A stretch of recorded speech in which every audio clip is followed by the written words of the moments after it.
ठीक है, उनको हमने पहले नकल्स में हैंड प्लेसमेंट की। Is it clear? नकल्स की जैसे ही आप लोग हैंड प्लेसमेंट करते हो तो पहले आस्क पेशेंट की दोनों हाथ फॉरवर्ड रखें, और जब ये फॉरवर्ड रखता है तो नाउ स्टेपुलर मसल्स आर वर्किंग। यहां पे इसको रिलीज करना इतना इफेक्टिव नहीं है, तो आपने क्या करना है, पहले वेट करना है, पहले स्टेपुलर रीजन का प्लेसमेंट बनाए। Okay, and now you will press it first. अभी आप कोई कुछ नहीं कर रहे, ठीक है?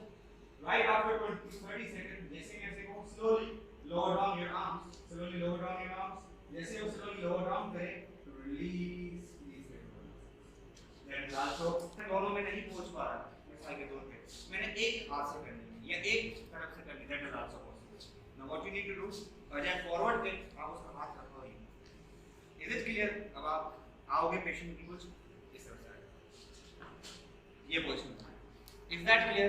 Now what you need to do, आप सबसे पहले अपनी हैंड प्लेसमेंट अगेन रखोगे उसके ऊपर इस रोम्बॉइड ये जो भी स्टेपुलर मसल्स है उसके ऊपर रखिए अपनी हैंड प्लेसमेंट की। अब यहाँ से पेशेंट को आप कहोगे कि स्लोली लोअर डाउन करें, तो आप अपनी हैंड प्लेसमेंट दूसरी तरफ रखोगे like this. Is that clear? अब आपने अपनी हैंड प्लेसमेंट की, अब पेशेंट को कहोगे कि नीचे प्रेस करो, नीचे ये प्रेस करेगा।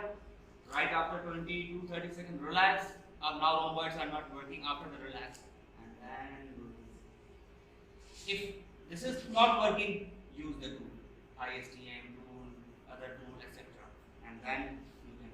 So there are the several techniques which we use. Same technique मैंने shoulder आपको relax बताया था, face up